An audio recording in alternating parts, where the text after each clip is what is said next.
I caught my husband with my son's fiancée on a Tuesday afternoon in September, and I was really shocked when I found out what she was truly after. But before I get into all of that, please hit that subscribe button right now and drop a comment telling me where you're watching this from. I read every single one and you might just get a mention in my next video. My name is Eleanor Good. I'm 76 years old and up until 3 months ago, I thought I had the kind of marriage people envied. 54 years with the same man. 3 children who turned out decent. 7 grandchildren who light up my world every single day. We lived in a beautiful home right on Lake Geneva, Wisconsin. The kind of place where you can see the sunrise over the water every morning if you wake up early enough. I always woke up early. Richard. That's my husband. He's 78, retired from commercial real estate about 10 years back. Made good money over the years. Real good money. We weren't millionaires, but we were comfortable. The kind of comfortable where you don't worry about bills or wonder if you can afford to help your kids when they need it. Our youngest son, Michael, had just gotten engaged 6 months earlier to this sweet young woman named Vanessa.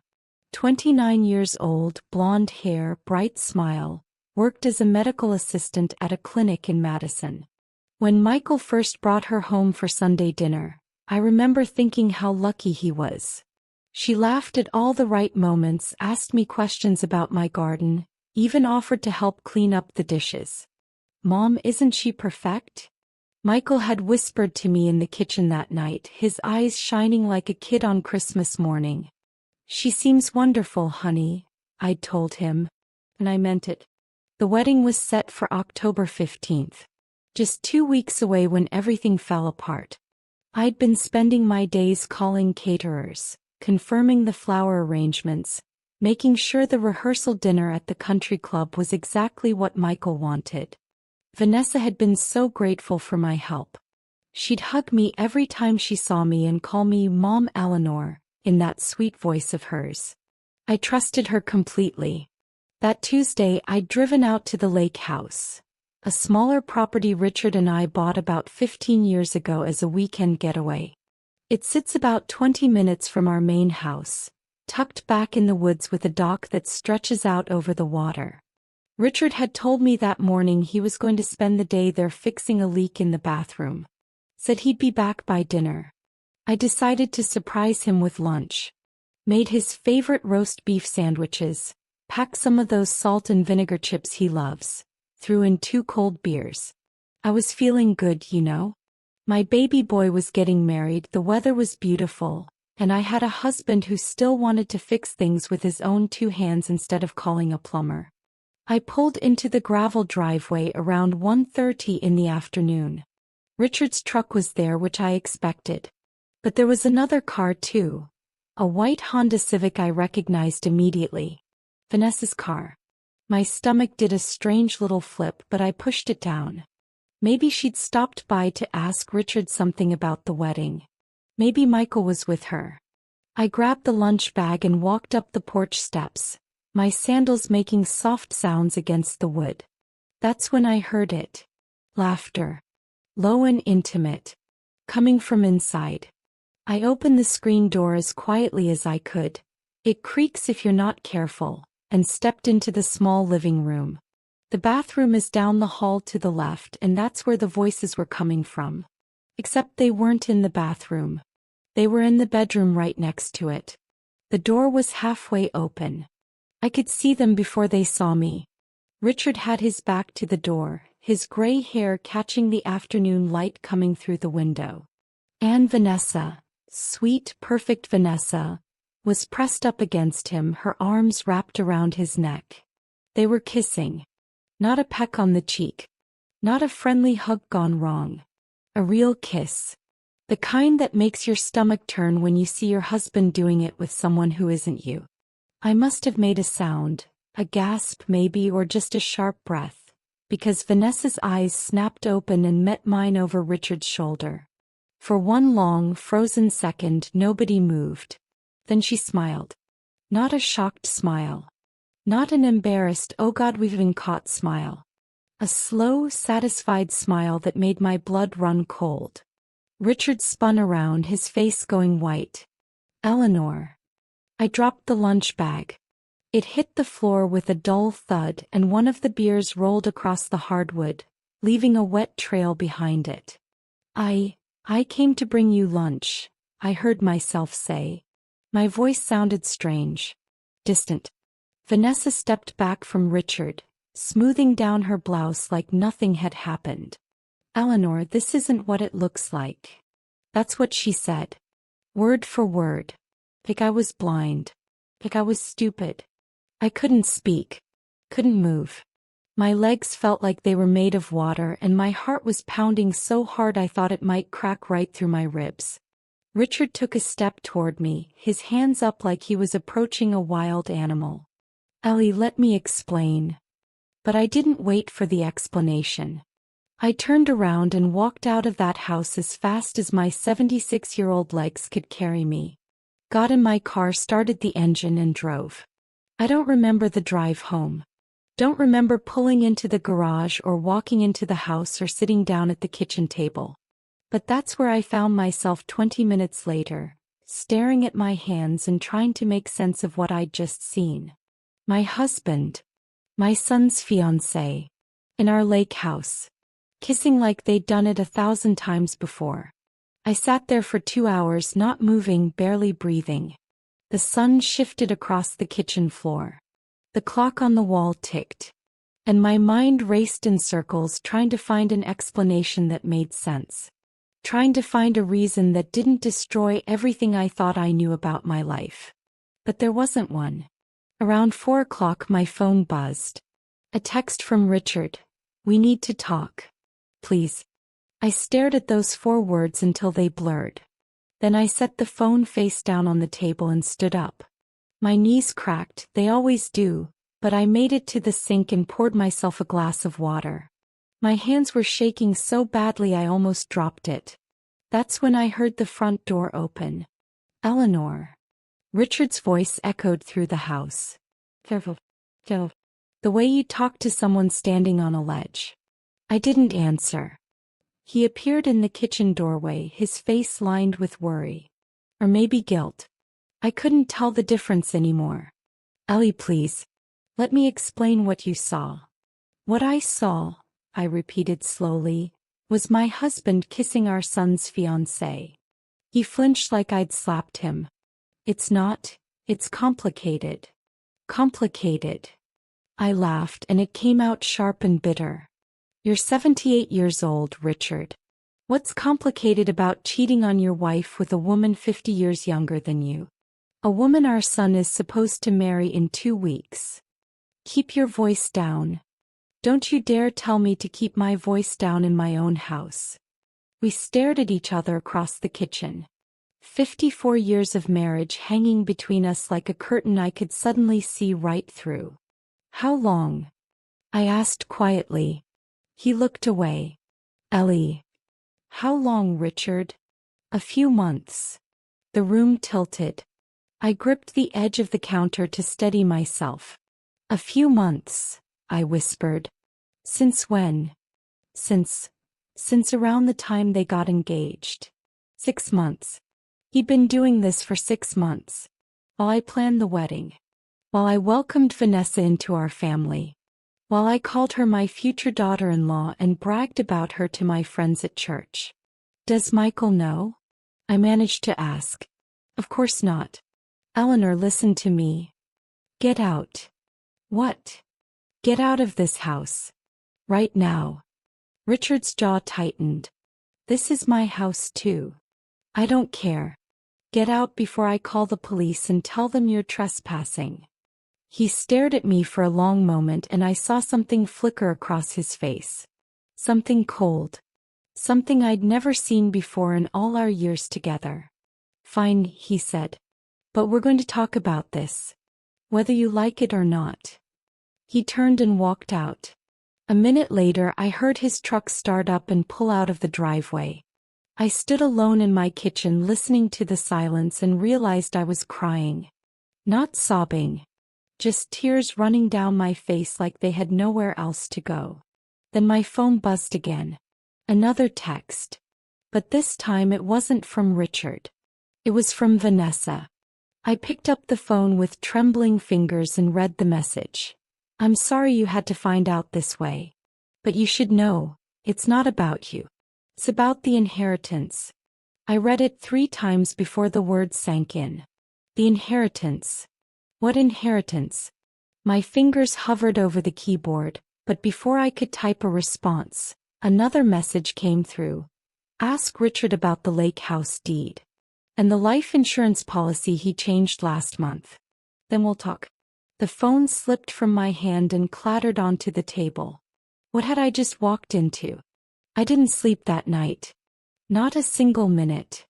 I lay in bed, our bed, the one Richard and I had shared for decades, staring at the ceiling and watching the shadows shift across the room.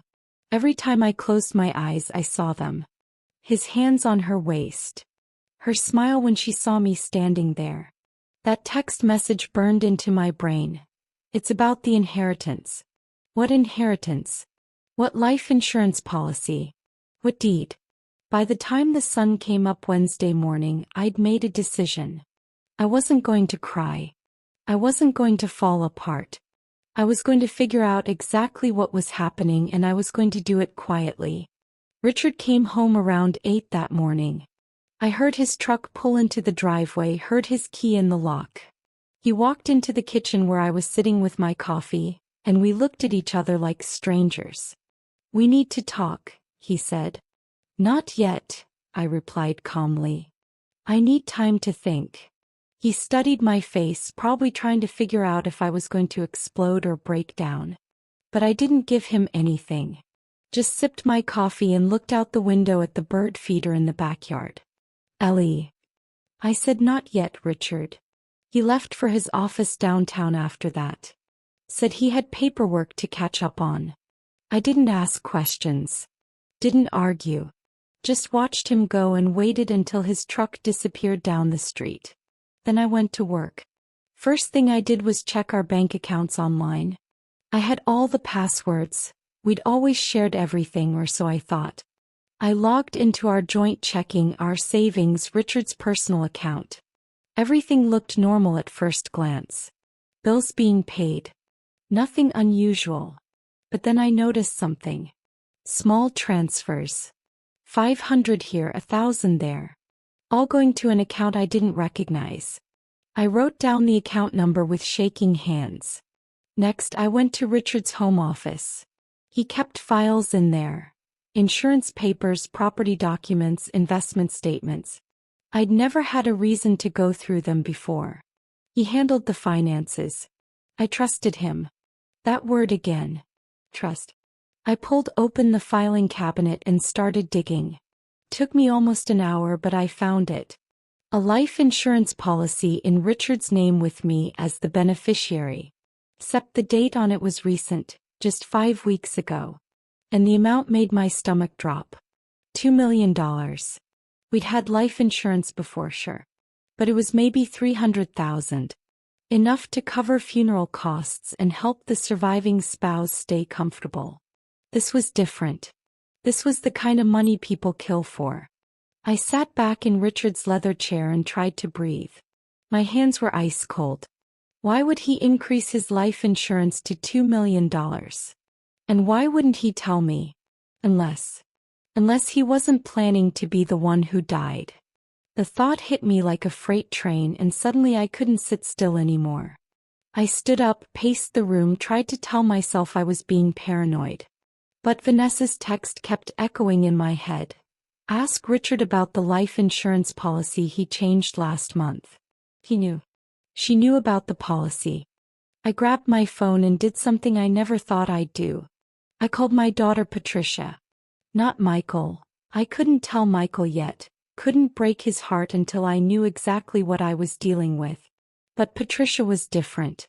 Patricia was a lawyer in Chicago, sharp as a tack, and she didn't take nonsense from anyone. She answered on the second ring. Hey Mom. What's up? Patricia, honey, I need your help with something. And I need you not to ask me too many questions right now.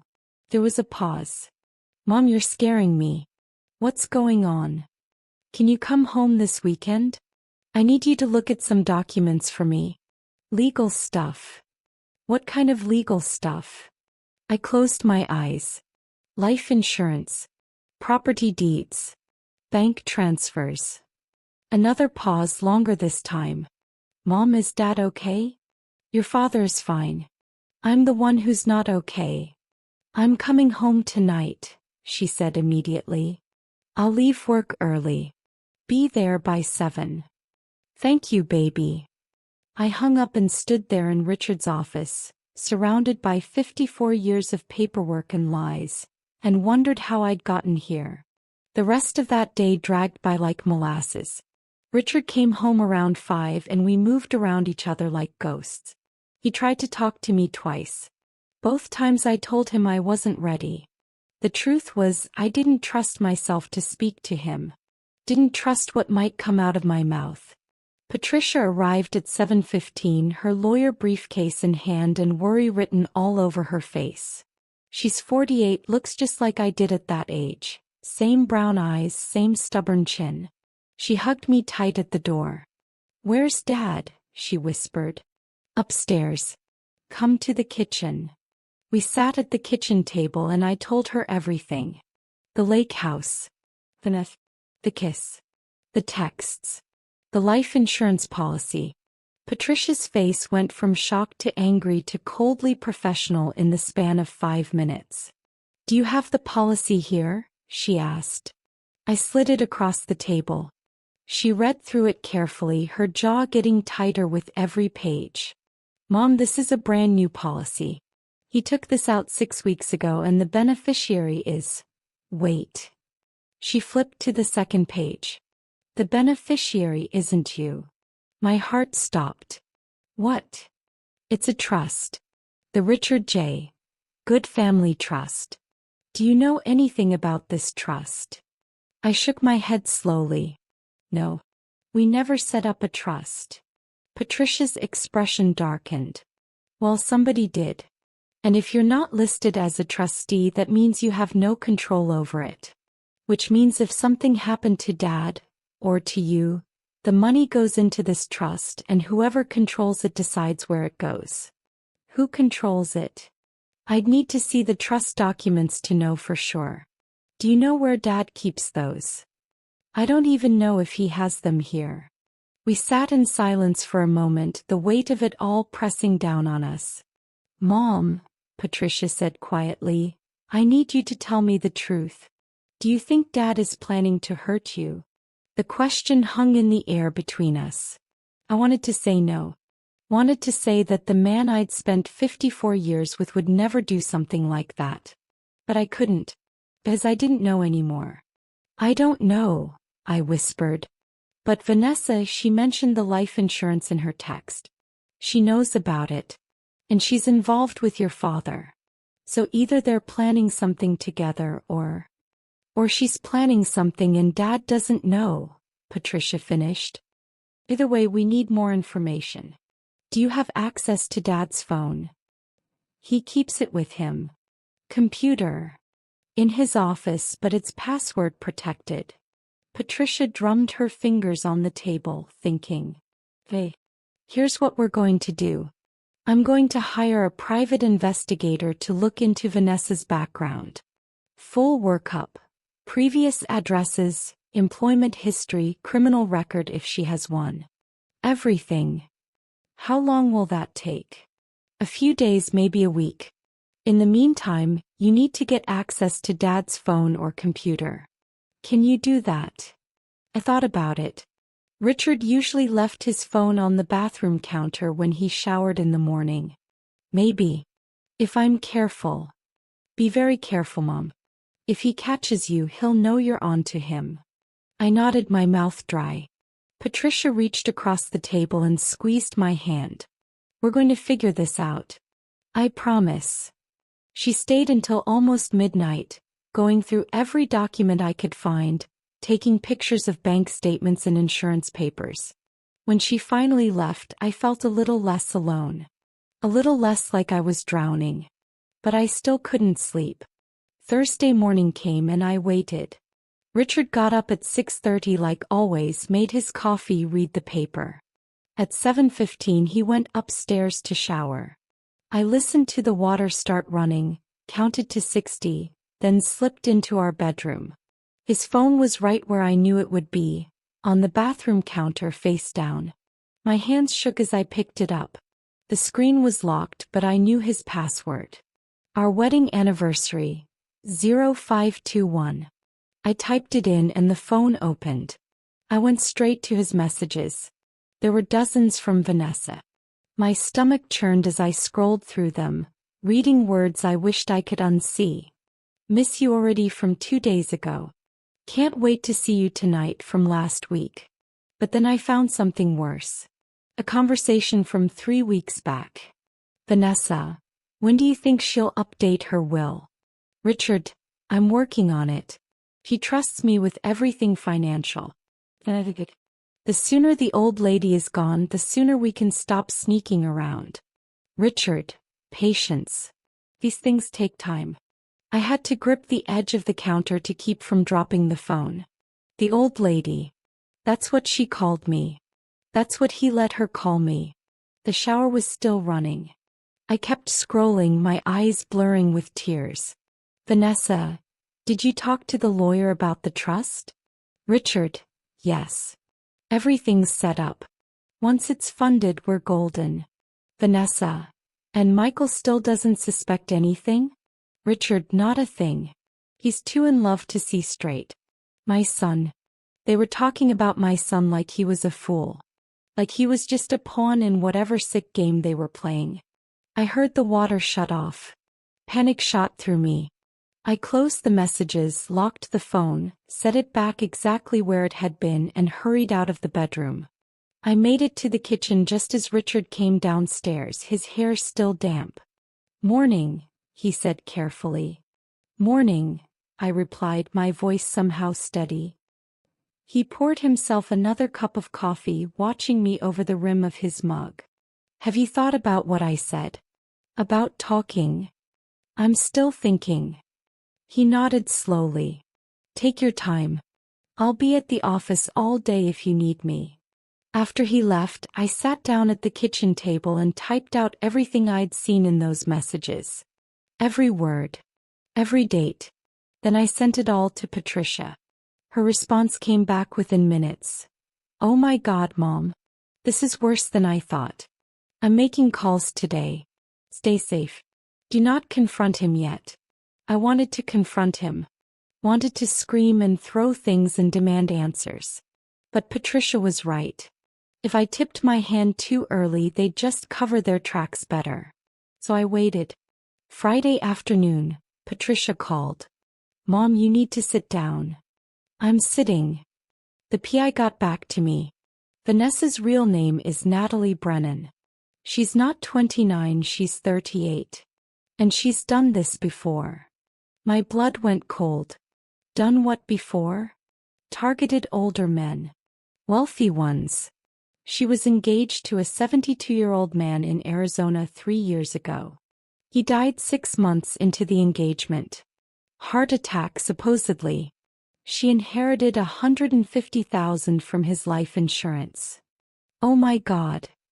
Wait, there's more. Before that, she was involved with a retired doctor in Oregon. He didn't die, but she cleaned out his bank account before disappearing.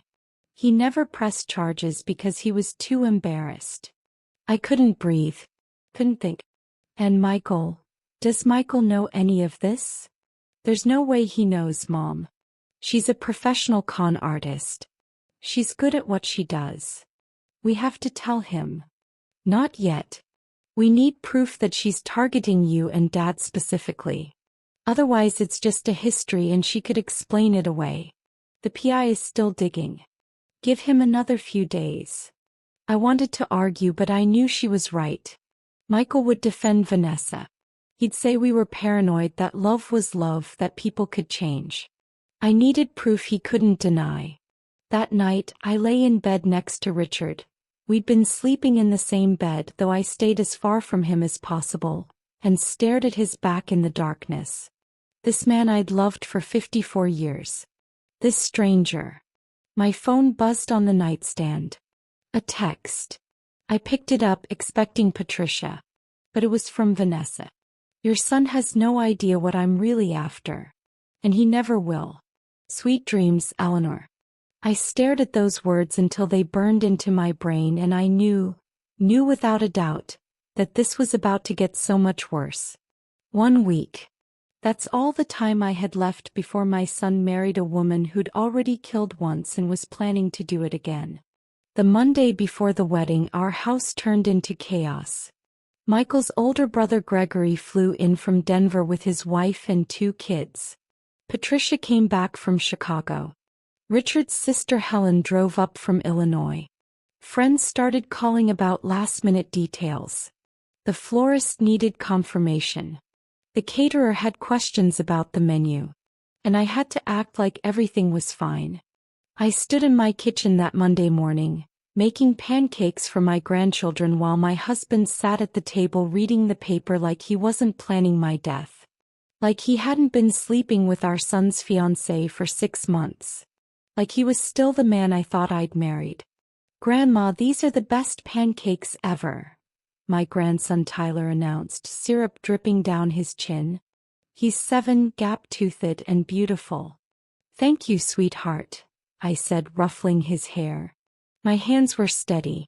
My voice was warm. Inside I was screaming. Michael arrived around 10 with Vanessa. I heard them come through the front door, heard Michael's laugh. That deep, happy sound that used to make me smile. Now it just made me want to cry. Mom. He swept me into a hug, lifting me off my feet like he always did. 1 more week and I'll be a married man. Can you believe it? I hugged him back, breathing in his familiar smell. Old Spice and coffee. My baby boy. The youngest of my 3 children. The one who still called me every Sunday just to talk. The one who was about to have his heart ripped out. I can't believe it, honey, I managed to say. Then Vanessa appeared behind him, that smile plastered on her pretty face. She was wearing a sundress, her blonde hair pulled back in a ponytail, looking fresh and innocent and nothing like the monster I knew she was. Mom, Eleanor. She moved in for a hug, and it took everything in me not to shove her away. She smelled like vanilla perfume. Her arms around me felt like snakes. Hello, Vanessa, I said, pulling back as quickly as I could without being obvious. I'm so excited for this week, she gushed. I can't thank you enough for all the help with the wedding planning. You've been amazing. I wanted to ask her what she was really after. Wanted to tell her I knew about Arizona, about Oregon, about the old man who died 6 months after she got her claws into him. But I just smiled and nodded. It's my pleasure, dear. Richard appeared from his office and I watched Vanessa's eyes flick to him. Just for a second. Just long enough for me to see the heat there, the secret understanding. Then she looked back at Michael and laced her fingers through his. Hey, Dad, Michael said, shaking Richard's hand. Ready to lose your youngest kid? Never, Richard replied, clapping him on the shoulder. But I'm glad you found someone who makes you happy. The performance was sickening. I excused myself to check on something in the oven. There was nothing in the oven, just so I could grip the counter and breathe. Patricia found me there a minute later. She closed the kitchen door behind her. You okay? She whispered. No. But I have to be. She squeezed my shoulder. The PI called this morning. He found something else. My stomach dropped. What? The doctor in Oregon? The one whose bank account she cleaned out? He filed a police report. Said she'd been asking questions about his will, his life insurance, his medication. He started getting suspicious when he noticed some of his heart pills looked different. Had them tested. They'd been replaced with blood pressure medication. Wrong dosage. Could have killed him. I had to sit down. My legs wouldn't hold me anymore. He never pressed charges, Patricia continued quietly, because he couldn't prove she'd done it. But Mom, she's done this before. The pattern is exactly the same. Find a wealthy older man, get close to him, manipulate the finances, and then make it look like an accident, I finished. We stared at each other. We have to tell Michael, I said. I know. But we need to do it carefully. He's in love with her. If we come at him with accusations and no solid proof, he'll think we're just jealous or trying to ruin his happiness. So what do? We wait. The PI is pulling together a full report. Criminal records, witness statements, everything. Should be ready by Wednesday. Then we sit Michael down and show him everything at once. Give him no room to doubt.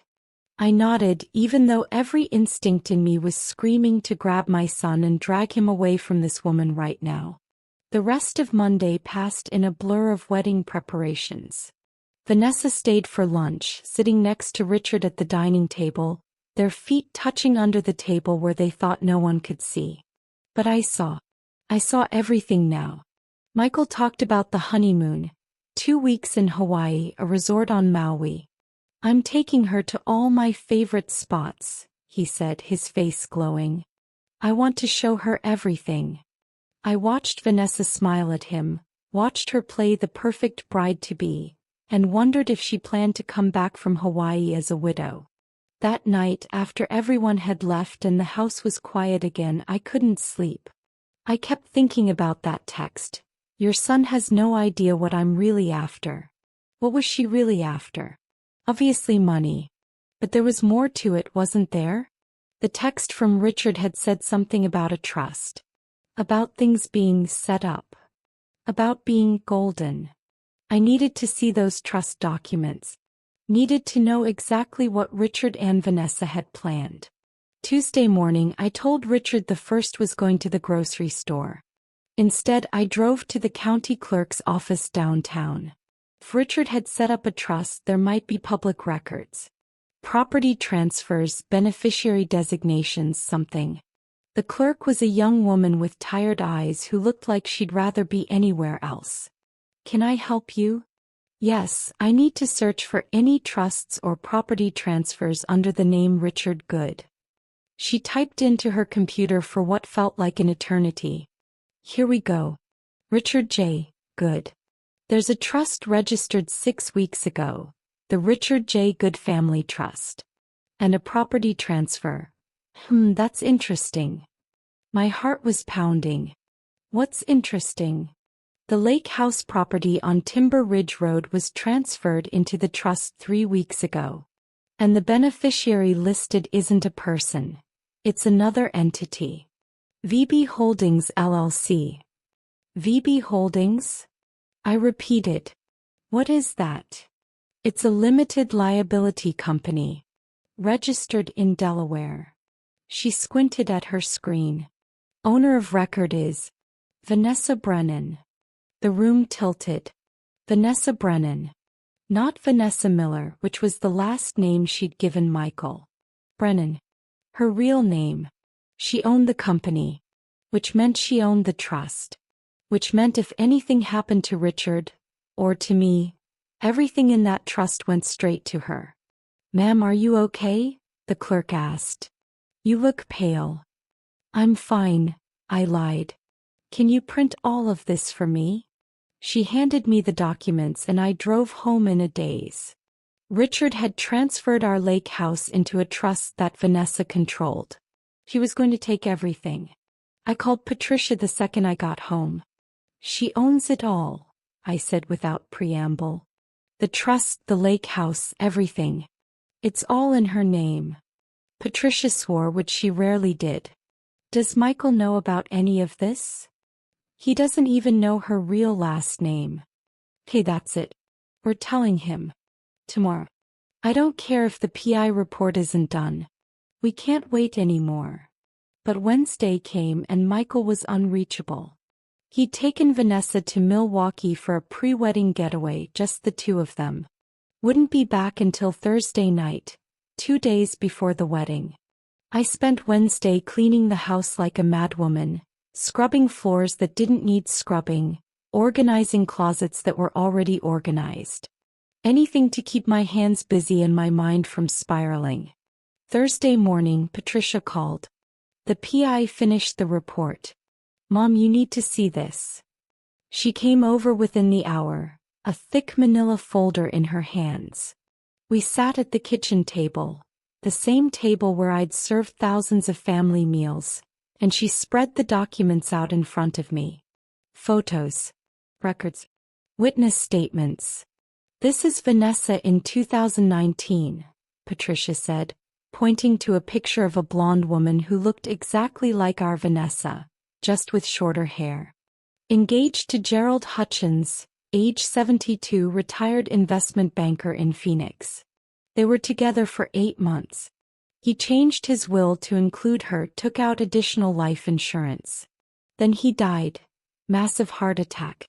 The medical examiner ruled it natural causes, but his daughter contested the will. Said Vanessa had been isolating him from family, controlling his medication." "What happened?" I asked, my voice barely a whisper. "It settled out of court. Vanessa got $150,000 and disappeared." She pulled out another photo. "This is her in 2021. Different hair color but same face. She was calling herself Natalie Brennan then, her real name. Got involved with Dr. Marcus Chin, age 68, cardiologist in Portland. He noticed his medication had been tampered with and kicked her out before she could do any real damage. But not before she drained $40,000 from his accounts." I stared at the photos, my hands trembling. "And here's the kicker," Patricia said, pulling out one more document. I had the PI dig deeper into her background. "Mom, her father was a man named Robert Brennan. Does that name mean anything to you?" I searched my memory. No, should it? Robert Brennan was Dad's business partner. 20 years ago. They had a commercial real estate company together, Brennan and Good Properties. The blood drained from my face. I remember that. Richard bought him out. Said it was a mutual decision. It wasn't mutual. The PI found the legal records. Dad forced him out in a pretty shady deal. Some kind of contract violation that turned out to be fabricated. Brennan lost everything. He died 5 years ago, bankrupt and bitter. I couldn't speak. Couldn't breathe. "Mom, this isn't just about money. This is revenge. Vanessa is Robert Brennan's daughter, and she's coming after Dad for what he did to her father. But she's using Michael to do it. And if you get caught in the crossfire..." "I'm collateral damage," I finished. We sat in silence, the weight of it crushing us both. "We tell Michael tonight," Patricia said firmly. "The minute he gets back from Milwaukee, we sit him down and show him everything. All of it." But we didn't get the chance. Because that afternoon I made a decision I probably shouldn't have made. I drove to the lake house. I don't know what I was thinking. Maybe that I'd find more evidence, maybe that I just needed to see the place where this had all started. Where I'd caught them together. Richard's truck wasn't in the driveway when I arrived. Good. I let myself in with my key and stood in the living room, breathing in the musty smell of the place. It needed airing out. Needed cleaning. I walked down the hall to the bedroom where I'd caught them. The bed was made now, no sign of what had happened there. I turned to leave. That's when I heard voices outside. I froze. Through the window I could see them, Richard and Vanessa, walking up the porch steps. Together. Laughing about something. Panic shot through me. If they found me here, they'd know I was investigating. They'd cover their tracks better. I looked around frantically. The closet was too obvious. Under the bed was ridiculous. I slipped into the bathroom and pressed myself against the wall behind the door, my heart hammering so hard I thought they'd hear it. The screen door creaked open. Footsteps on the hardwood floor. "Did you bring the papers?" Vanessa's voice, clear as day. "Right here," Richard replied. "Trust amendment and the new insurance beneficiary forms. Once you sign these, everything's set." "And she doesn't suspect anything?" "Eleanor?" "Oh, She's been quiet, but I think she's just processing the affair. She hasn't asked about finances at all. They were 10 feet away from me. 10 feet away, discussing my murder like it was a business transaction. Good, Vanessa said. Biz, we're too close now. The wedding is in 2 days. Once I'm legally Michael's wife, the timeline accelerates. And you're sure about the method? Richard asked. His voice was cold, clinical. This wasn't the man I'd married. This was a stranger. Positive.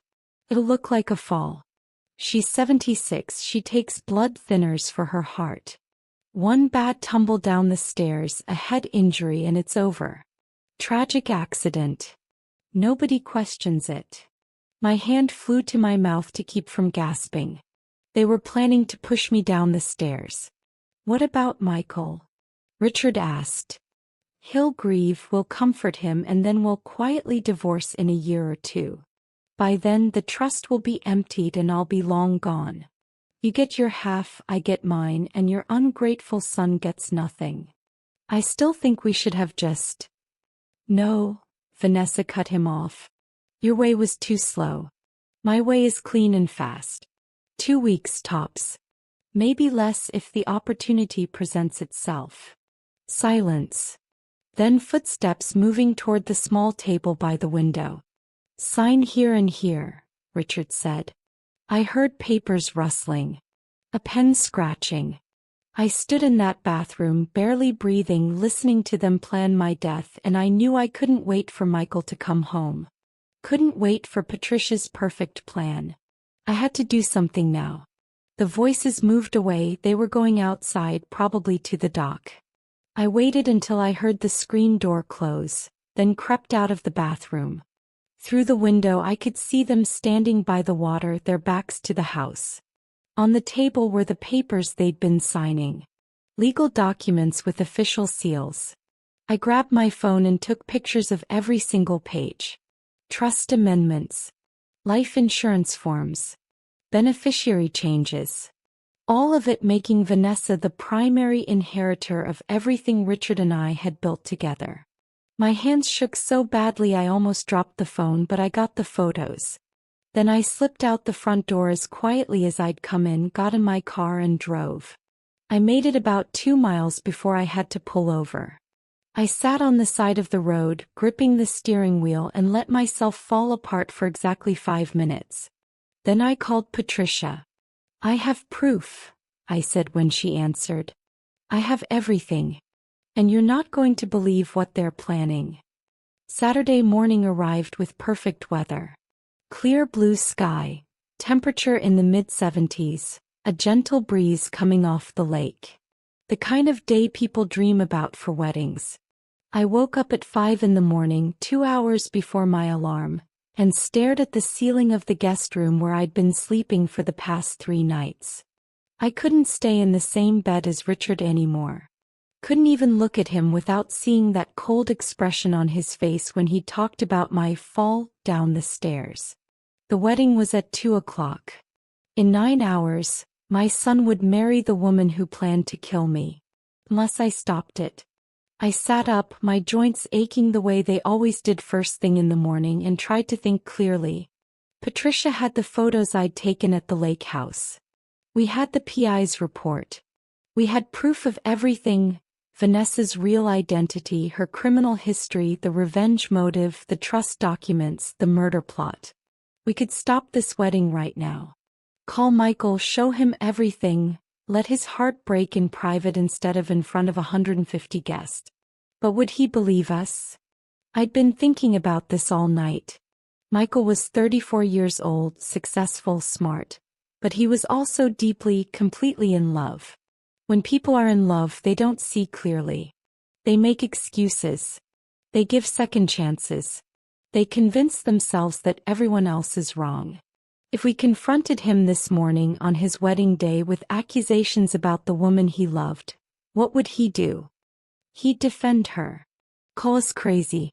Say we were jealous or controlling or couldn't let him grow up.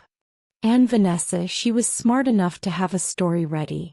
She'd cry, play the victim, turn everything around. And then they'd disappear together. Maybe run off to Hawaii early. Maybe elope somewhere else. And we'd lose any chance of protecting Michael or stopping her. My phone buzzed on the nightstand. A text from Patricia. Are you awake? We need to talk before we do anything. I called her. Mom, I've been up all night thinking, she said immediately. If we stop this wedding, Vanessa disappears. She changes her name again, moves to another state, finds another victim. She gets away with everything. I know. But if we let the wedding happen, if we let Michael marry her, we have time to build an airtight case. The marriage gives us legal standing to investigate her finances, her background, everything. And when we expose her, it's not just about Dad's affair anymore. Fraud. It's attempted murder. We can actually put her in prison. I closed my eyes. You're asking me to watch my son marry a woman who wants me dead. I know. And I know how horrible that is. But Mom, think about it, she's not going to do anything right away. She needs the marriage to be legal first. Needs to establish herself as the grieving widow when the time comes. That gives us a window. How long? A few weeks maybe. The PI thinks she'll wait until after the honeymoon, until things settle down. She's too smart to rush it. I thought about those papers I'd photographed. The trust amendments. The timeline Vanessa had mentioned. She said 2 weeks tops. Maybe less if the opportunity presents itself. Patricia was quiet for a moment. Then we have 2 weeks to stop her. But we do it right this time. No more reacting. We set the trap and we make sure she walks right into it. What kind of trap? I'm still working on that. But first we need Michael to marry her. We need this to be legal and binding. Then we destroy her from the inside out. I sat there in that guest room, sunlight starting to creep through the curtains, and made the hardest decision of my life. Okay, I whispered. We let it happen. The house exploded with activity by 8 in the morning. The wedding was being held at the country club, but everyone was getting ready here first. Hairstylists and makeup artists had taken over the living room. Gregory's kids were running around in their fancy clothes. Richard was in his office, supposedly going over his father of the groom's speech. I put on my mother of the groom dress. A pale blue lace dress I'd bought 3 months ago when I still thought this was the happiest day of my life.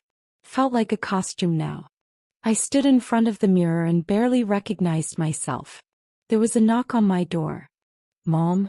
Can I come in? Michael. Of course, honey. He stepped inside and my breath caught. He looked so handsome in his tuxedo, his dark hair combed back, his face glowing with happiness. He looked exactly like his father had on our wedding day, and it broke my heart. I just wanted to see you before everything gets crazy, he said, sitting on the edge of the bed. I know I've been distracted with all the wedding planning, and I feel like we haven't really talked much lately. I sat down next to him, taking his hand. You don't need to apologize, sweetheart. You're getting married. You're supposed to be distracted. He smiled, but then his expression turned serious. Mom, are you okay? You've seemed off this past week. Quiet. My heart clenched. This was it. This was my chance. I could tell him everything right now. Show him the photos on my phone. Explain who Vanessa really was. Save him. But then what? She'd have an excuse. She'd manipulate him. They'd leave and she'd find another way to get what she wanted. Well, Patricia was right. We had to do this strategically. I'm fine, honey, I lied, squeezing his hand. Just a little emotional, I guess. My baby boy is getting married. He leaned over and kissed my cheek. I love you, Mom. Thank you for everything. For raising me, for supporting me, for accepting Vanessa into the family. I know you and Dad had some rough patches this week, but I hope you guys work it out. Life's too short to be angry at the people we love. I had to look away so he wouldn't see the tears in my eyes. I love you too, Michael. So much. After he left, I sat there for a long moment trying to pull myself together. Then I went downstairs. Vanessa was in the living room, surrounded by bridesmaids and stylists, her hair being curled into perfect waves. She looked like a princess, like every mother's dream daughter-in-law. He saw me and smiled. "Mom, Eleanor. Don't you look beautiful?" The performance never stopped with her. Even now, hours before she became legally entitled to everything, she played the role perfectly. "You look stunning, Vanessa," I said because that's what I was supposed to say. She stood up and walked over to me, taking my hands in hers. Up close, I could see the coldness in her eyes. The calculation. "I'm so grateful for you," she said softly, "just for me. For welcoming me into this family. For trusting me." There was the knife hidden in the compliment. She knew I'd caught them.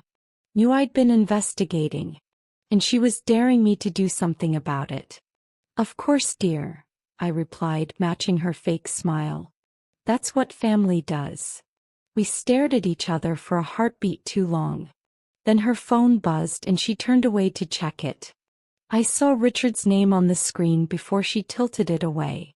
Patricia arrived at noon, her own mother-of-the-bride dress on. She'd been asked to be part of the wedding party as Michael's sister. She pulled me aside in the kitchen. "You're sure about this?" she asked quietly. "No.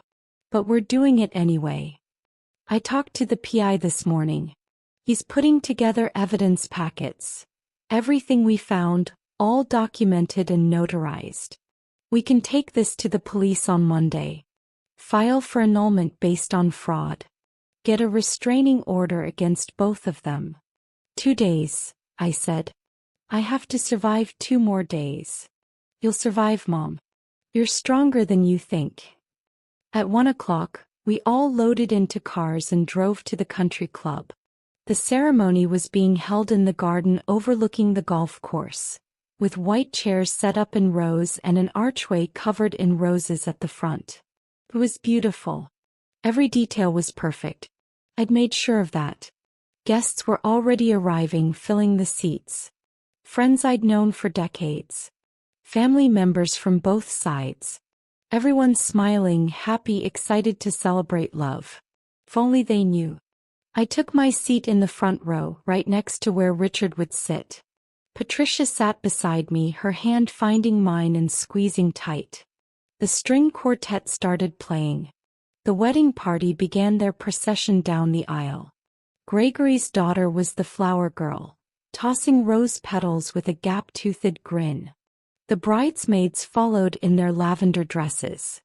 Then Michael appeared at the front, standing under that archway, his hands clasped in front of him.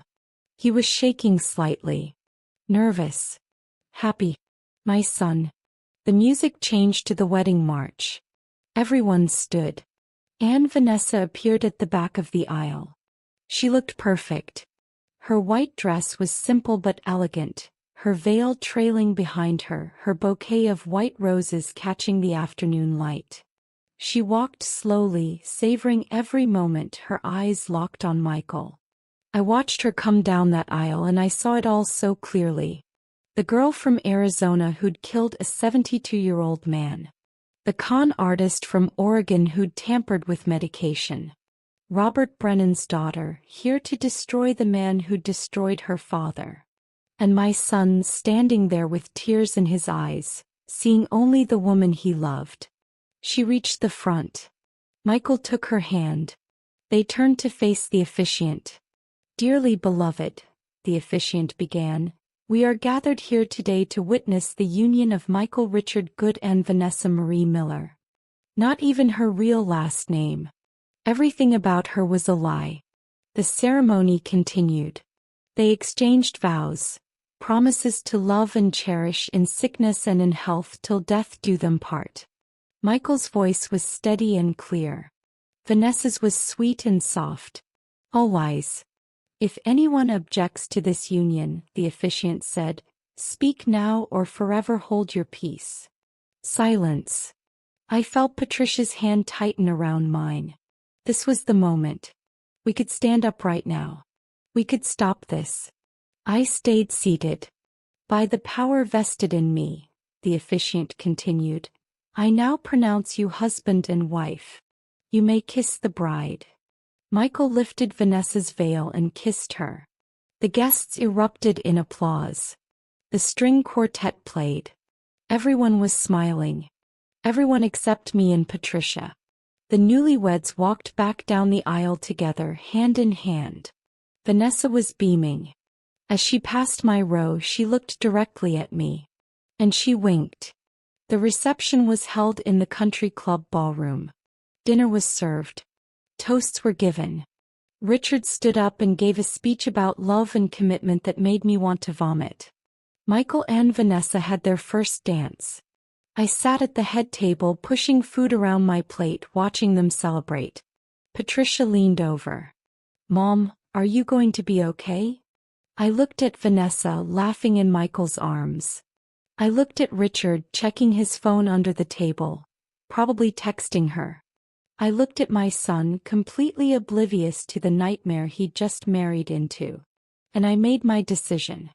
Let her marry him, I whispered to Patricia so quietly only she could hear. Let her think she's won. Let her feel safe and confident and untouchable. Patricia looked at me surprised. Mom. Then we destroy her, I continued, my voice cold and steady. Not just expose her. Not just divorce and restraining orders. We destroy her completely. We make sure she never hurts anyone ever again. Patricia stared at me for a long moment. Then slowly she nodded. Hey. How? I don't know yet. But I have 2 weeks to figure it out. 2 weeks before she tries to kill me. And in those 2 weeks I'm going to make sure that when this is all over, she's the one who ends up destroyed. I looked at Vanessa again, still dancing with my son, still playing her role perfectly. She thought she'd won. She had no idea what was coming.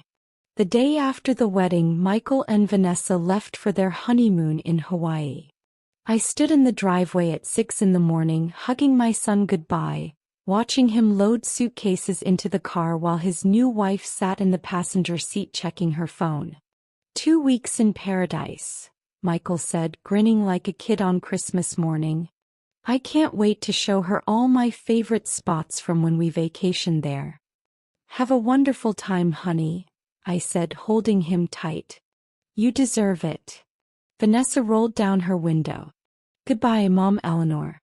Take care of yourself while we're gone. Her smile was sweet. Her eyes were ice. Oh, I will, I replied. You two enjoy yourselves. I waved as they drove away, and the moment their car turned the corner, I went back inside and got to work. Patricia was already in the kitchen with her laptop, legal pads spread across the table. Okay, they're gone. We have 2 weeks. What's the plan? I poured myself a cup of coffee and sat down across from her. First, we need to make them think they're winning. Richard and Vanessa both need to believe I'm exactly what they think I am. A weak, confused old woman who's easy to manipulate. You want to play vulnerable? More than vulnerable. I want to make Richard think I'm losing it. Memory problems, confusion, the works. If he thinks I'm mentally declining, he'll get bolder. He'll make mistakes. Patricia nodded slowly. And while he's making mistakes, we document everything. Exactly. Over the next 3 days, I became the actress of my life. When Richard came home from his office, I'd forget things. Couldn't remember if I'd taken my medication. Asked him the same question twice. Left the stove on accidentally. Mixed up appointments. First he seemed concerned. Ellie, are you feeling okay? You seem distracted. I'm fine, I'd say, touching my temple. Just tired, I think. I haven't been sleeping well. But by Wednesday his concern shifted to something else. Opportunity. That evening he suggested we sit down and talk about our future. We sat in the living room, him in his leather recliner, me on the couch with a cup of tea I had no intention of drinking. Eleanor, I think we need to discuss some practical matters. He began, his tone careful. You've been having these memory issues and I'm worried about you. I'm fine, Richard. Just getting old, I suppose. That's exactly what I want to talk about. We're not getting any younger. Maybe it's time we start thinking about making things easier for ourselves. I played confused. Easier how? Well, this house is big. Lots of stairs. And you're here alone most days while I'm at the office. What if something happened? What if you fell? There was the setup. I hadn't thought about that, I said slowly, making my voice sound uncertain. I've been looking into some really nice senior living communities, he continued. Places where there's staff available 24/7, activities, meals provided. You wouldn't have to worry about anything. Senior living. He wanted to put me in a home. Isolate me from my children. Make me dependent. Oh, I don't know, Richard. This is our home. We raised our children here. I know, sweetheart. But think about it. Wouldn't it be nice to not have to worry about cooking and cleaning? To have people around to help you. He was using that voice. The gentle, patronizing voice people use with children or the elderly when they think they're losing their mind. Maybe you're right, I said, letting my voice tremble slightly. I have been feeling overwhelmed lately. His eyes lit up. Just a flash, but I saw it. That's good. That's very mature of you to recognize that. I'll set up some tours for next week. Next week. When Michael would still be on his honeymoon. When I'd be alone. What about the house? I asked. What would we do with it? We'd probably sell it. Or maybe transfer it into a trust. Actually, speaking of that, we should really update our estate planning. Make sure everything is organized properly. A trust? Like the one you set up for the lake house. His expression froze for just a second. Then he smiled. You remembered that? Yes, exactly like that. It just makes things simpler from a legal standpoint. Simpler for who? For everyone, Ellie. For the kids, for us. Estate planning is complicated and I don't want you to have to worry about it. I nodded like this all made sense. Like I was a trusting wife who didn't know her husband was planning to rob her blind before killing her. Hey, Richard. Whatever you think is best. He actually smiled. Reached over and patted my hand. That's my girl. I'll take care of everything. You just focus on resting. After he went to bed that night, I recorded everything. Wrote down every word he'd said, every manipulation, every lie. Patricia had given me a small recording device that looked like a pen and I'd started carrying it everywhere. Thursday morning, Richard had a meeting downtown. The moment his truck pulled out of the driveway, I went to his office. I'd been through his filing cabinet before, but this time I knew exactly what I was looking for. The trust documents. The new ones he'd mentioned. I found them in a locked drawer, but Richard had always kept the key in the same place. Taped under his desk. Some things never change. The Richard J. Good Family Trust Amendment, dated 4 days ago. I read through the legal language, my hands shaking. Everything, the house, the cars, his retirement accounts, his life insurance, all of it would go into the trust upon his death. And the sole beneficiary was VB Holdings LLC. But there was a second document underneath. A power of attorney form, giving Richard full control over my finances and medical decisions, in the event of mental incapacity. He was going to have me declared incompetent. Put me in a home. Control everything. And then when the time was right, make sure I had that fall they'd discussed. I took pictures of every page and sent them to Patricia. Her response came within minutes. This is criminal elder abuse. We can take this to the police right now. Not yet, I typed back. I need more. I need proof of the attempted murder. Mom, this is dangerous.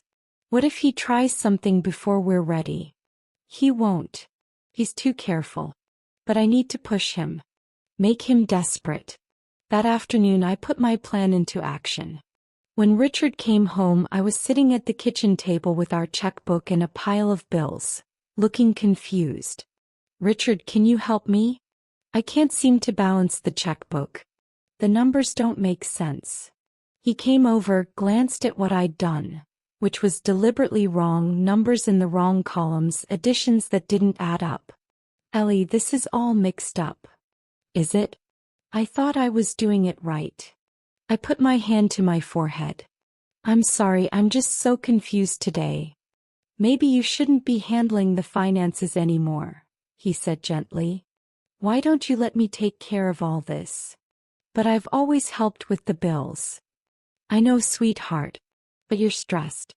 You're tired. Let me handle it. In fact, maybe you should give me power of attorney. Just temporarily until you're feeling better.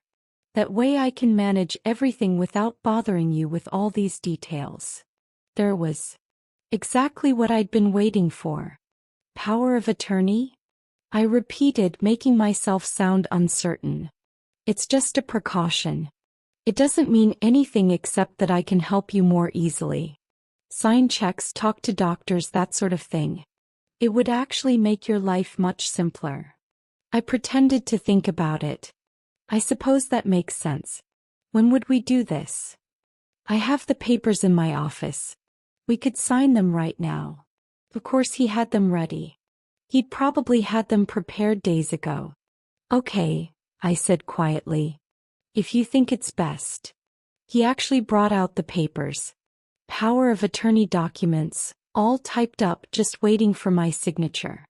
Sign here and here, he said, pointing to the lines. I picked up the pen. Let it hover over the paper. Then I set it down. Actually, Richard, I need to ask you something first. His jaw tightened slightly. What is it? Are you having an affair with Vanessa? The silence that followed was deafening. Ellie. I'm not confused about everything, I said, my voice steady now. I saw you. At the lake house. I know what's been going on. His expression changed. The gentle mask slipped, and for the first time I saw the real Richard. The cold, calculating man underneath. You're imagining things, he said flatly. I'm not. I saw you kissing her. I heard you talking about me. About what happens when the old lady is gone. His eyes narrowed. You've been spying on me? I've been protecting myself. Which apparently I need to do. He stood up abruptly, the chair scraping against the floor. You're paranoid. You're confused. This is exactly why you need help, Eleanor. You're not thinking clearly. I'm thinking perfectly clearly. I know about the trust. About VB Holdings. About the life insurance policy. Those are all perfectly legal financial arrangements. Made behind my back. With a woman half your age who's after your money. This is ridiculous. His voice was rising now. You're having some kind of mental episode. Maybe early dementia. Your mother had Alzheimer's. Maybe you're developing it too. Gaslighting. That's what this was. Trying to make me doubt my own sanity. I'm not crazy, Richard. No? Then explain your behavior this past week. Forgetting things. Getting confused. Leaving the stove on. You're clearly not well. I was testing you, I said coldly. And you failed. The moment you thought I was vulnerable, you tried to take advantage. Senior living communities. Power of attorney. You're trying to take everything from me. His face went red. This is my money too. I earned it. I built the business. And you've been nothing but a housewife for 54 years. What have you contributed? There was the truth he'd been hiding for decades. I raised your children, I said quietly. I supported your career. I gave you everything. And I gave you a comfortable life. A nice house. Financial security. You should be grateful. Grateful? For you cheating on me with our son's wife. Vanessa and I have an understanding. Something you clearly wouldn't comprehend. An understanding that involves killing me? He froze. Just for a second. But it was enough. You're insane, he said, but his voice shook slightly. I heard you. At the lake house. Discussing how to make my death look like an accident. A fall down the stairs. My blood thinners making the head injury fatal. Was that your idea or hers? I never said. I have recordings, Richard. I have pictures of the trust documents. I have proof of everything. And I'm taking it all to the police. For a long moment we just stared at each other. Then he smiled. It was the most frightening thing I'd ever seen. No, you're not, he said softly. Because who's going to believe you? A confused 76-year-old woman with memory problems? Making wild accusations against her devoted husband? They'll think you're paranoid, delusional, and I'll have you committed so fast your head will spin. Patricia knows everything. Patricia is a lawyer in Chicago who hardly visits. She'll believe what I tell her, that you're not well, that you need help. Gregory will back me up. Even Michael, when he gets home, will see that I'm just trying to take care of you. You're wrong. Am I? Ellie, you don't understand how this works. I've spent 54 years building relationships, building credibility in this community. Everyone knows me. Trust me. You think anyone will believe you over me? He picked up the power of attorney papers and walked out of the room. I sat there, shaking with rage and fear, and realized he was right about one thing. I was running out of time. That night I couldn't sleep. I kept thinking about Richard's words. About how confident he was. How certain that he'd win. Around 2 a.m, I got up to get a glass of water. My heart had been racing all evening, stress probably, so I decided to take one of my heart pills. I opened the medicine cabinet and pulled out the bottle. The same bottle I'd had for 3 weeks, half full. But something felt wrong. The pills looked slightly different. Same shape, same size, but the color was just a shade off. Lighter than usual. My hands started shaking. I dumped one pill into my palm and looked at it closely. Then I grabbed my regular pill bottle from last month. I always kept the empty ones to remind me when refills were due. I held the pills side by side. Different. Definitely different. I grabbed my phone and called Patricia, not caring that it was 2 a.m. Mom? What's wrong? My medication. I think someone switched my medication. What? Are you sure? The pills look different. Patricia, I need you to have them tested. Right now. Tonight. I'm calling a lab tech I know. Don't take any more pills. Don't eat or drink anything Richard gives you. I'm coming over. She arrived within an hour with a lab technician she'd somehow convinced to meet us. I handed over the pill bottle with shaking hands. How fast can you test these? Patricia asked. If it's what you think it is, I can give you a preliminary answer in a couple hours, the tech said. We waited in the kitchen, not speaking, barely breathing. At 5:30 a.m, Patricia's phone rang. She listened, her face going pale. Then she hung up and looked at me. Mom, those aren't your heart pills. What are they? Warfarin. Blood thinner. But in doses 10 times stronger than what you're prescribed. Mixed with something else. The tech thinks it's berdificum. What's that? Patricia's voice was barely a whisper. Rat poison. Mom, someone replaced your heart medication with rat poison. I stared at Patricia, the words not making sense. Rat poison. In my medication bottle. In pills I'd been taking every single day. How many did you take? Patricia asked, her voice urgent. I tried to think through the fog in my brain. I don't know. Maybe 3 or 4 over the past week. I didn't take them every day because I was feeling strange, dizzy, nauseous. Those were symptoms of the poison. Patricia grabbed her phone. We're going to the hospital. Right now. No. I caught her arm. If we go to the hospital, they'll ask questions. Richard will know we found out. We'll lose our advantage. Mom, you've been poisoned. In small doses. The text said it was berdificum. That's a slow-acting poison, isn't it? Patricia looked torn. Yes, but... So I have time. And we need to use that time to finish this. To get everything we need before they realize we know. This is insane. You need medical attention. I need justice more. I stood up steadier than I felt.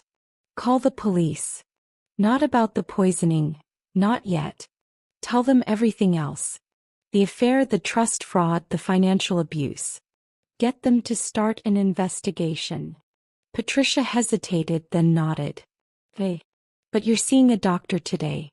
No arguments. She made the call while I sat there trying to process everything. Someone had opened my pill bottle. Emptied out my real medication. Filled it with poison.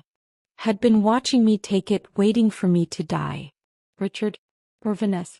Or both. The police detective arrived at 9 that morning. A woman named Sarah Chin, probably in her mid-40s with sharp eyes that didn't miss anything. Patricia had called in a favor. Mrs. Good, Detective Chin said as we sat in the living room, your daughter tells me you've discovered evidence of financial fraud and attempted murder. That's correct. I showed her everything. The photos from the lake house. The trust documents. The recordings. The text messages I'd copied from Richard's phone. Patricia's PI report on Vanessa's criminal history. Detective Chin took notes, her expression growing darker with each piece of evidence. This is substantial, she said finally. But I need to be honest with you. The attempted murder charge is going to be hard to prove without catching them in the act. The fraud charges, though, those we can prosecute. What about the poison medication? Patricia asked. We'll need to prove who had access to the pills, who purchased the poison, and who had motive. Right now that's circumstantial. But combined with everything else. She looked at me. Mrs. Good, I strongly recommend you remove yourself from this home immediately. You're not safe here. I can't leave. If I do, Richard will know something's wrong. He'll destroy evidence, disappear, warn Vanessa. Then we move fast. I'll start the investigation today. Get warrants for financial records, phone records, everything. But you need to be careful. If they realize you're on to them. I'll be careful. After Detective Chin left, Patricia drove me to see a doctor she trusted. Dr. Morrison was an older man who'd been practicing for 40 years and had seen everything. He ran blood tests, examined me, asked dozens of questions. You're lucky, he said finally. The doses were small enough that your body was able to process most of the poison before it accumulated to lethal levels. But another week of this, maybe 2, and we'd be having a very different conversation. How long until it's completely out of my system? With treatment, about a month. I'm prescribing an antidote, vitamin K supplements, high doses. And you absolutely cannot take any more of that medication. I left with a prescription and a warning that I was still in danger. Patricia drove me home in silence. As we pulled into the driveway, she finally spoke. Mom, I got an email this morning. From an anonymous source. What kind of email? Security footage. From the lake house. From 8 months ago. My heart started pounding. What's on it? You need to see it. We went inside and Patricia opened her laptop. The video file was labeled simply, The Truth. She hit play. The footage was grainy, black and white from a camera mounted somewhere outside the lake house. The timestamp showed February 14th, Valentine's Day, 8 months ago. Long before Michael had even met Vanessa. A car pulled up. A white Honda Civic. Vanessa got out. She walked up to the lake house door and knocked. A moment later, Richard appeared. They talked for a few minutes on the porch. No audio, but their body language was clear. This wasn't a first meeting. They knew each other. Then Richard let her inside. Wait, I whispered. This was before Michael met her. Before she was even in our lives. Keep watching, Patricia said. The footage jumped forward. Someone had edited it to show only the important parts. Now it was June 4 months later. Vanessa and Richard were in the driveway standing close together. He handed him something, papers maybe. He looked at them, nodded, put them in his pocket. Then she kissed him. Not a brief kiss. A long, deliberate one. The next clip showed July. Michael's car pulled up. I recognized it immediately.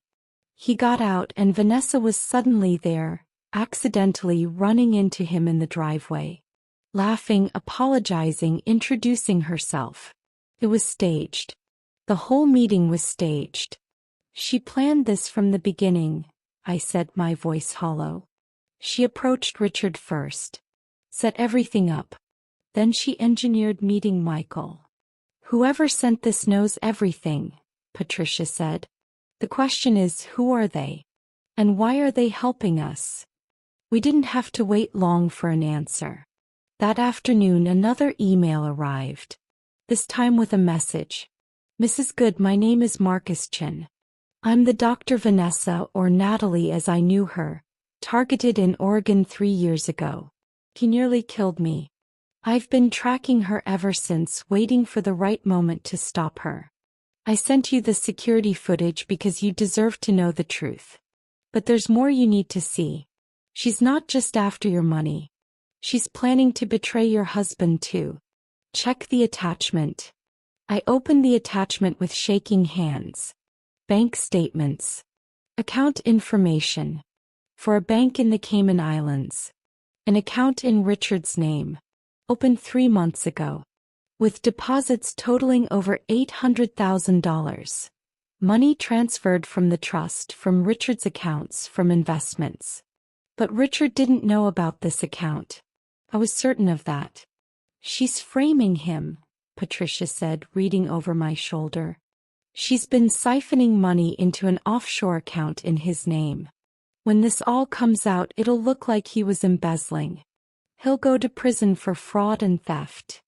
And she disappears with everything. Patricia scrolled through more documents.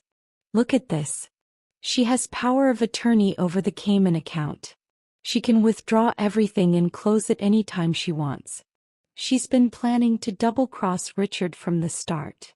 I sat back trying to process it all. Vanessa wasn't working with Richard. He was using him. She'd seduced him, convinced him to help her destroy me, and all along she'd been setting him up to take the fall. We need to tell Michael, I said. Right now. We can't wait any longer. Patricia checked her phone. They're supposed to land from Hawaii tomorrow morning. We'll tell him then. No. We call him now. Before they get on the plane. Before Vanessa has a chance to. My phone rang. Michael's name flashed on the screen. I answered. Michael. Mom. His voice was strange. Strained.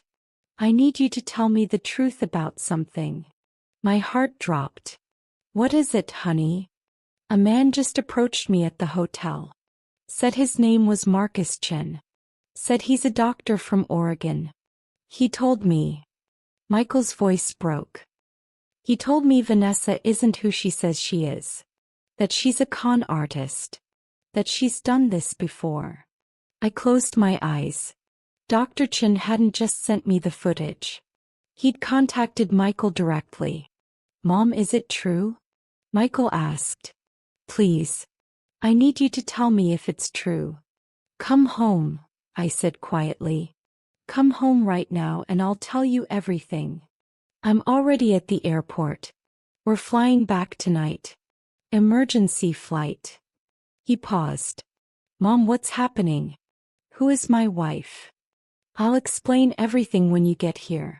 But Michael, don't let Vanessa know you're suspicious. Don't tell her about Dr. Chin. Just act normal until you get home. It's too late for that, he said, his voice hollow. She's gone. I came back to the hotel room after talking to Dr. Chen and all her stuff was gone. Her suitcase, her phone, everything. She left a note saying she needed to deal with a family emergency and she'd call me when she could. She ran, Patricia said, loud enough for Michael to hear. She knows we're on to her. What the hell is going on? Michael demanded. Just get home, I told him. Please. I'll explain everything face to face. He hung up without saying goodbye. Patricia was already texting Detective Chen. We need to put out an alert. If Vanessa's running, she might try to access the Cayman account, or she might go after the trust funds. My phone buzzed again. A text from an unknown number. I opened it and my blood ran cold. It was a photo of me, taken through my kitchen window, from outside the house. Taken today, maybe an hour ago. The message below it read, "You should have stayed quiet, Eleanor. Now everyone loses." She's here, I whispered. Vanessa's here. She's watching the house.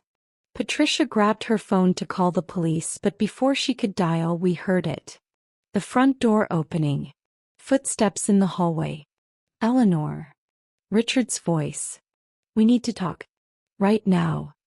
He appeared in the kitchen doorway, his face red with rage. In his hand was a piece of paper. What the hell is this? He demanded, shaking the paper. The police just served me with a warrant. Financial fraud investigation. They're freezing all my accounts. They're seizing my records. He took a step toward me and I saw it in his eyes. He knew. Knew that I'd gone to the police. Knew that his carefully constructed plan was falling apart. You did this, he said, his voice low and dangerous. You destroyed everything. No, Richard, I said, standing up. You destroyed everything. The moment you decided to steal from me. The moment you decided to kill me. I never. You poisoned my medication. Rat poison. I have it tested. I have proof. His face went white. That wasn't me. That was... He stopped himself. That was Vanessa? I finished. Your partner? Your lover? Did you know she's been setting you up this whole time? What are you talking about? Patricia turned her laptop around, showing him the bank statements. Cayman Islands account. In your name. $800,000 embezzled from your own accounts. You didn't know about it, did you? Richard stared at the screen, his mouth opening and closing. No. That's not, I didn't. She's been using you, I said. The same way she's used everyone else. And now she's disappeared with all the money, and you're the one who's going to prison. He grabbed the edge of the table, his knees buckling. For the first time since this started, Richard looked old. Broken. Where is she? He asked hoarsely. We don't know. She ran this afternoon. Michael came home early and she disappeared. Richard's phone buzzed. He pulled it out with shaking hands and stared at the screen. It's from her, he whispered. He showed me the message. Sorry, Richard. It was always going to end this way. You took everything from my father. I took everything from you. Or even now. Piss, Eleanor was right about you. You really are a monster. Richard sank into a chair, the phone falling from his hand. And despite everything, despite the affair, the betrayal, the attempted murder, I almost felt sorry for him. Almost. Because in that moment, looking at my husband of 54 years destroyed by the same woman who'd tried to destroy me, I realized something. Vanessa, Natalie, had underestimated me. He thought I'd roll over and die. Thought I was just a weak old woman who couldn't fight back. He was wrong. Patricia, I said calmly, call Detective Chen. Tell her Richard is ready to make a full statement. About everything. Aren't you, Richard? He looked up at me, tears streaming down his face. What choice do I have? None, I said. But you can help us catch her. Tell the police everything you know. Where she might go. Who she knows. Every single detail. And maybe, you'll get some mercy when this goes to trial. He nodded slowly. My phone buzzed again. Another message from Vanessa's number. By the way, Eleanor, check your bank account. Smiley face. With trembling fingers, I logged into our joint account. The balance was 0. Every penny, our savings, our checking, our emergency fund, gone. Transferred this morning. While we'd been at the doctor's office. She took everything, I whispered. Patricia looked at the screen and cursed. Mom, how much was in there? $350,000. Richard made a choking sound. My retirement. My savings. Everything I worked for. Everything we worked for, I corrected coldly. 54 years of our lives. Gone. Detective Chin arrived 20 minutes later with 2 other officers. They took Richard's statement, documented everything, put out alerts for Vanessa at airports, train stations, borders. But I knew she was already gone. Women like her always had an exit strategy. Michael came through the door at 11 that night looking like he'd aged 10 years. His eyes were red. His hands were shaking. Mom, he said, and then he broke down crying in my arms. I held my son while he sobbed, this grown man who'd had his heart destroyed, and I made a promise to myself. Vanessa might have gotten away with the money. But she wasn't going to get away with this. 6 months have passed since that terrible night when my world fell apart and somehow came back together. Let me tell you how it ended. 3 days after Vanessa disappeared, Detective Chin called me. We found her. She's in London. We're working with international authorities to extradite her, but it's going to take time. How much time? Months. Maybe years. And Mrs. Good, I need to be honest, she might never come back.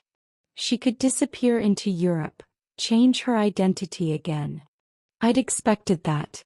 Women like Vanessa always had a way out. But I wasn't going to let her win. Not completely. Michael filed for annulment within a week. The marriage was based on fraud, false identity, criminal intent, everything.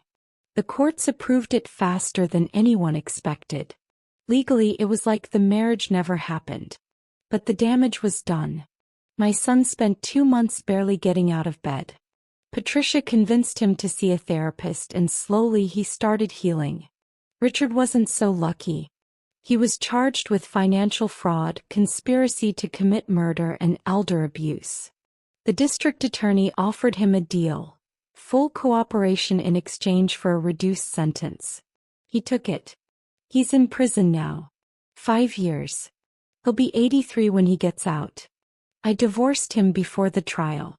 After 54 years of marriage, it took exactly 90 days to end it all. I got the house, half of what was left of our assets after Vanessa cleaned us out, and my freedom. That last part was worth more than any amount of money. As for the money Vanessa stole, we recovered some of it.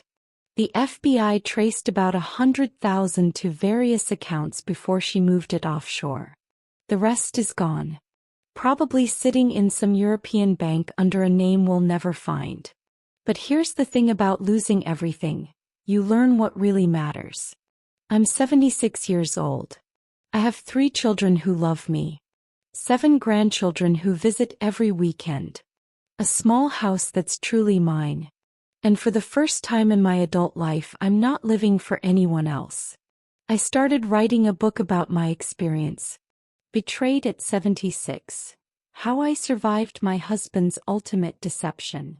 It's being published next spring. I've been contacted by women all over the country. Women my age who've experienced similar betrayals, who thought they were alone. We're not alone. And we're not weak. Michael is doing better. He's dating again, carefully this time. He calls me every day, not just Sundays. He says going through this taught him what real love looks like and what it doesn't. Patricia convinced me to start a support group for older women dealing with late-life financial abuse. We meet every Tuesday at the community center. There are 12 of us now. 12 Women Who Refuse to Be Victims. I saw Dr. Marcus Chin last month.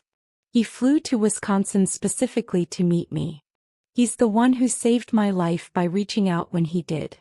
He's writing a book too about recognizing and escaping financial predators. You were brave, he told me over coffee. Most people in your situation would have stayed quiet. I didn't feel brave, I admitted. I felt terrified every single day. That's what brave is, he said. Being terrified and doing it anyway. Vanessa is still out there somewhere. Scotland Yard tracked her to London, then to Paris, then she disappeared. Detective Chin thinks she's already set up a new identity, already looking for her next victim. Sometimes I wonder if she thinks about me. If she regrets underestimating the old lady, who was supposed to be easy prey. I hope she does. I hope wherever she is she remembers that she didn't win. Because yes, she got money. Yes, she got away. But she didn't break me. I'm still here. Still standing. Still fighting. And that's more than she can ever take away. So that's my story. The story of how I caught my husband with my son's fiancée and discovered she was a con artist, a murderer, and the daughter of a man my husband destroyed decades ago. I want to know what you think. Would you have done things differently? Would you have stopped the wedding? Would you have confronted them sooner? Drop your thoughts in the comments below. I read every single one and I love hearing your perspectives. If this story resonated with you or if you know someone who needs to hear it, please share this video. You never know who might be going through something similar and needs to know they're not alone. And if you haven't already, hit that subscribe button. I'm sharing more of my journey. The recovery, the healing, the lessons I've learned about trust, betrayal, and finding yourself again at 76 years old. Tell me in the comments, where are you watching from? And have you or someone you know ever experienced a betrayal like this? Your stories matter. Your voice matters. The moment my husband stood with my son's fiancée at that lake house, he thought he was destroying my life. Turns out he was setting me free. Thank you for listening to my story. I'll see you in the next one.